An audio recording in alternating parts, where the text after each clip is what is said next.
Siyempre, ako nung nakaraang linggo talaga pong masama ang pagkaramdam ko. Ito lang po, nung Wednesday, talagang yung sakit ko, hindi ko kinari, yung sobrang lamig niya, hindi ko alam na paano na ako talaga.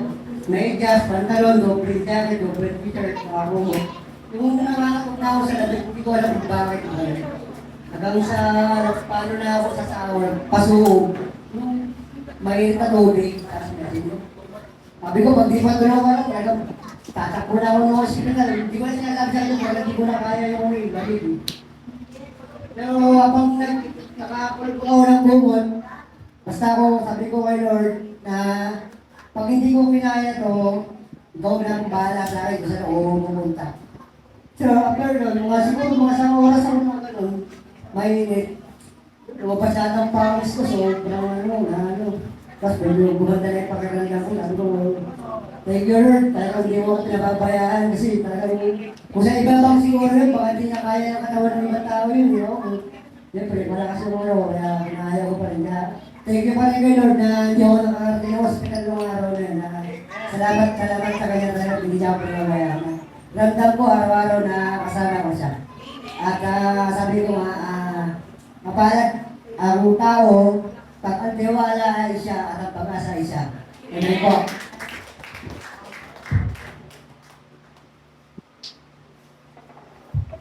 Amen po. Totoo po yun. God is, lagi po na sa atin. Kasama po natin. Minsan kasi akala natin, di ba wala, dahil sa sobrang, yung isip natin ay natatampunan ng challenges or yung problems. Akala natin wala ang Diyos. Lord, parang malayo ka sa akin. Pero ang totoo po nun, kasama natin ang Diyos. Amen po. Meron pa po ba ibang magte-testimony? Ay, stop. Ako ngayon, nagpupuri sa Panginoon. Nagtataka po yata kayo. Siyempre, yung iputi na dito. Para makita na po ninyo yung talagang itsura ng ating ulo. Katagal po, sabi nga po ng aking amo dati. Robert, isang taon pa lang ang trabaho sa amin, hindi ko alam na wala ka ng bulabong, nakatawa mo. Kaya ngayon, sabi nga po, kung ikahiya ang iyong pagkatao. Talagang yun na yun eh. Ako po yung nagpapasalamat at patuloy po sa buhay. Ang kabutihan ng Diyos po sa buhay namin. Kanina po, ako po ipapatuloy ko na rin po yung kabutihan po ng Diyos sa aking mga anak. Kanina po, so sinukanan na po ako ng pustis ng mga cravings na po. So kanina umaga, kita po, napadaan ako sa akin daw, magkatawa. Ay, magkakaroon po, pinabay, ay ka na, susupakan na kita. Nung sinukat na sabi niya, sige, bahay natin sa pusa. Lulutuin ko, kaya sa sunod linggo po. Salamat po, dahil po sa aking mga anak. Yung aking mga anak, sa salawatan ko po. Sa totoo po, ako pinagtatrabaho lagi. Pero yung aking pangangailangan sa pagkatao, hindi ko na nalalagyan minsan. Pero yung mga anak ko, tinitingnan lang po yung pila yung kalagayan ng ating pagkatawang namin nagawa. So, hindi ka na lang akong nagulat kung sabi sa akin ng anak ko, pamagpasukan ka ng dito. Nung una, ayaw pa ako dahil simple na iya ako bagawan ng mga anak ko yan. Dahil na po sa financial. Pero sabi, tinilitan na, sino ba suko mo? Kaya sabi ko, Lord, marami po salamat sa iyo. Bagaman, ako yung nagtatrabaho din naman, kumikita niyo kung maayos sa iyo. Pero hindi ko na susuportahan yung pangangailangan ng aking sariling katawan. Tapos, yung mga anak ko po ang ginagamit ko para sa akin. Kaya, marami po salamat sa aking mga anak. Sila po talaga sa totoo lang. Apa-apa ang rin po. Nung yung mga maliliit pa po yan, lumalaki yung mga batang yan, hindi ko talaga sila kapiling lagi.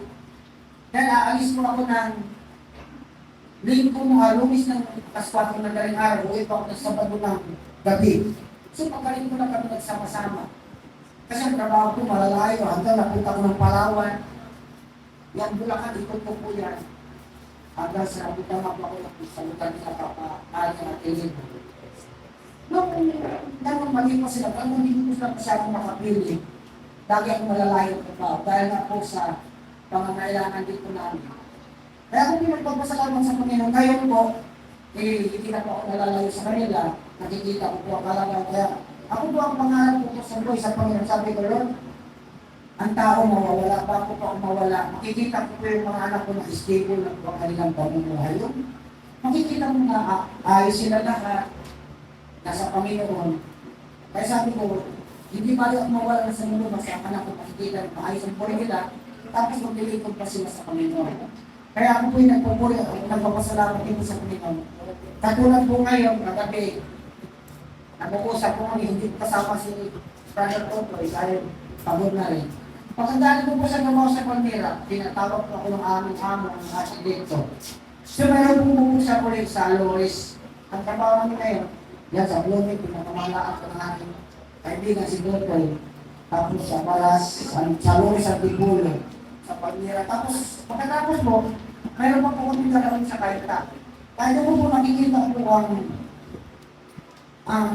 pagpapala ng Diyos. Sobra-sobra po talaga sa aming katawan.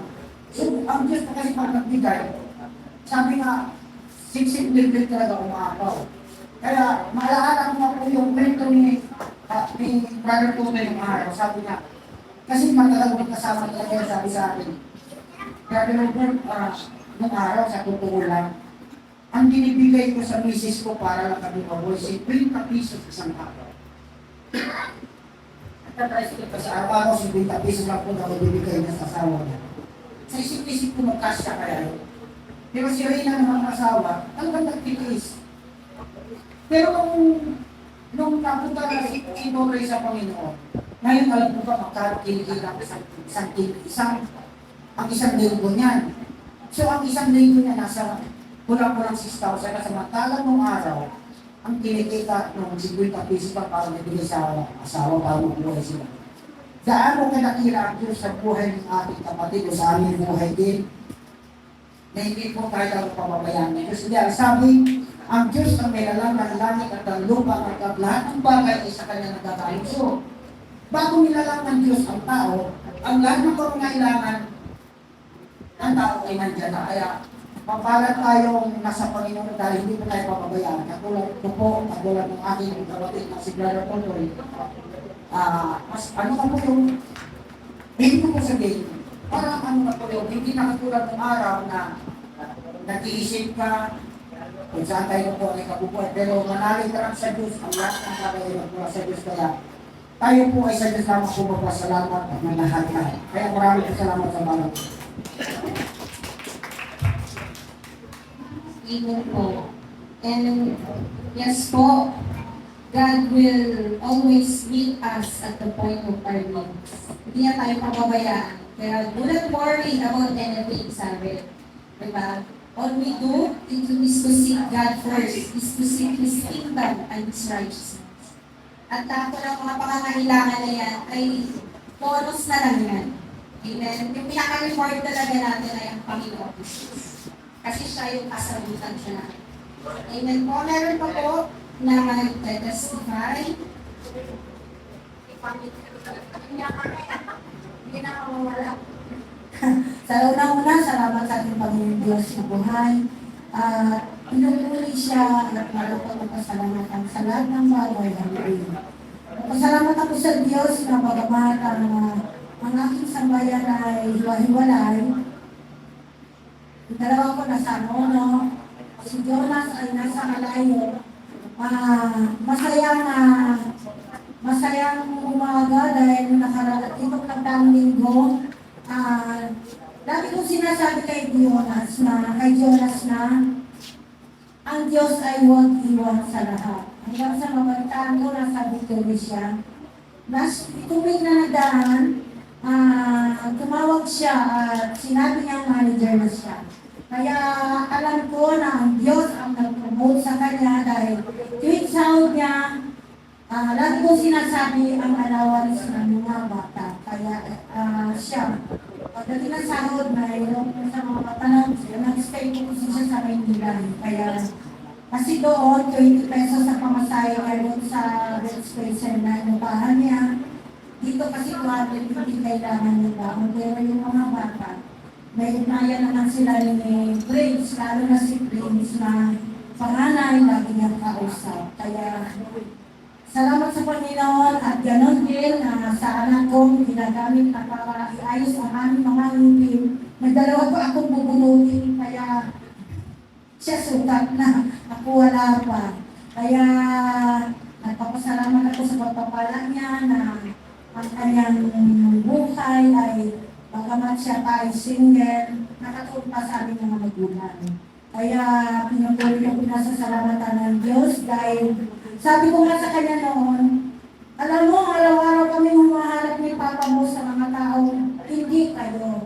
Lalo na ako, customers, pero hindi ko magawa na ipaayos talaga para sa sarili ko kasi puro kami pagkain.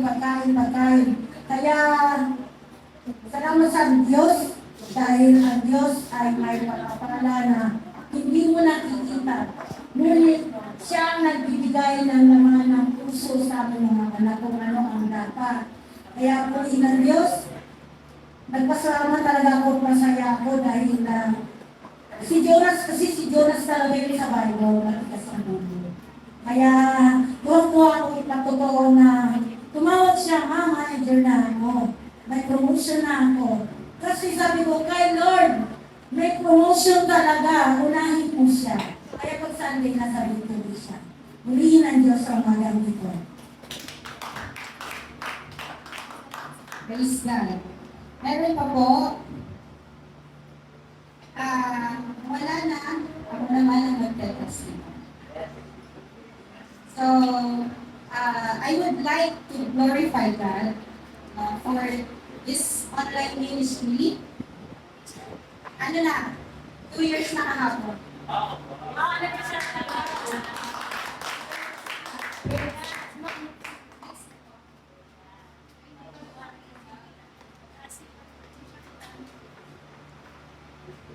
So, ano siya, nag-start siya noon, August 16, 2023. So, ang natutunan ko ay nakita ko for the last 2 years, talagang there are a lot of people that are suffering. Madami yung sick, madami yung may sakit, madami yung financially struggling. Diba? Yun yung parang palagi natin nakukuha yung mga nasa financial status nila. And merong mga hopeless, merong mga, they are silently battling their mga struggles nila sa life. And wala silang mapagsabihan, wala silang kinikip na nila sa sarili nila. And nakita ko that these people need the church more than ever. They need us, church. Church, the living body of Christ. Amen? Reaching out in love, in prayer, in encouragement po sa mga tao na ito. And kung meron din po sa atin dito na gano'n din po mga struggles, meron po tayo mga pastors po, may mga counselors po tayo dito na pwede din po kayo mag-reach out. And ano siya, baga, this is the love of Christ sa mga tao. Diba, dumating naman ang Panginoon para to free those who are in bondage, those who are oppressed. And when the people or when the person is financially struggling, they are bound. And tayo yung gagabay sa kanila that they will find the way. At ang way na yun ay ang Panginoong Jesus. So, ito po yung mga, aside po sa mga nasend na po doon sa may GC po natin sa group chats natin, or sa group chat natin, ito po yung mga nag-testify. So, ito po ay February 2025. Ano siya, nag-prayer request siya about sa kanyang anak, sa daughter niya na nawa ay makabalik siya sa paglilingkod sa Panginoon. So actually, yung daughter niya ay naka-work sa malayo, nakasama ng mga bad company. At pinag-pray, at hindi niya tayo mag-pray. And next po, ito po yung kanyang June. Sabi, magandang gabi po, gusto ko po na ibalita ang kabutihan ng Diyos sa katugunan niya sa panalangin. Umuwi na po dito sa amin ang anak ko, mag-iisang buwan na. So, ibig sabihin, by May pa lang, nakauwi na siya. And kasali siya sa worship team. Amen. So, praise the Lord. Next po, ito naman, nagpa-pray po siya ng healing and successful operation. And next po, ayan, sabi niya, so blessed that God answers our prayers. Hope you won't get tired of praying for us. Next po, so, ito naman, nasa hospital sila. So please pray for the fast recovery of my father. Currently confined in the hospital. Meron siyang diabetes. So kung may, yung sakit po na diabetes, mahirap po siya i-stable pag nasa hospital na. Baga parang i-stable muna nila lahat bago kanila payagan na lumabas. So, next po, ang kanyang testimony, thank you for the prayers. He has discharged from the hospital last Sunday. Ibig sabihin, Wednesday, nag-send siya ng request, and Sunday, pinalabas na siya ng Panginoon. Amen po. And next slide po, ito naman, ito po. Nung una, nag-send siya na maging maayos yung pangalan ng anak niya sa hospital. Tapos nung lumabas po yung baby, nakatubo na. Dahil meron pong rapid heartbeat. Ayun, so sabi niya, please help us pray for his recovery. Thank you and God bless po. Next po. So pinamusta natin siya sa my sister house, the baby ko. Sabi niya, he's learning 4. Itong mga po. For the 10, sabi, he is a miracle baby po. God-given miracle. Thank you again. Amen. Palakpakan naman natin ang Panginoon. Kasi wala naman pang ibang healer. Walang ibang nagpapagaling. Hindi ang ating Panginoon Diyos. Next po, ito ang yung last.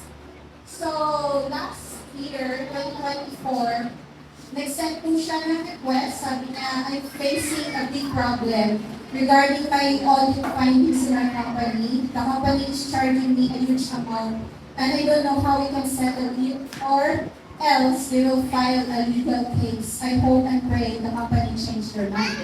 So, Sunday po ata siya, itong Sunday lang nag-send po siya. Sabi niya, good day, I just want to share and thank you because I know I was included in your prayers before. Indeed, God can make impossible things possible. The company filed a case. I felt lost and hopeless. I offered and surrendered everything to Him and asked Him His guidance and grace, and He answered our prayers. The prosecutor dismissed the case. Really, God works in mysterious ways. Amen po. Amen. Glory to God. And church, these are just the glimpse pa lang po of what God has done for the last 2 years. Ano pa po ang gagawin niya for the next years? It depends on Him. Siya po yung mag-decision. And everything, God. Glory to God. Amen.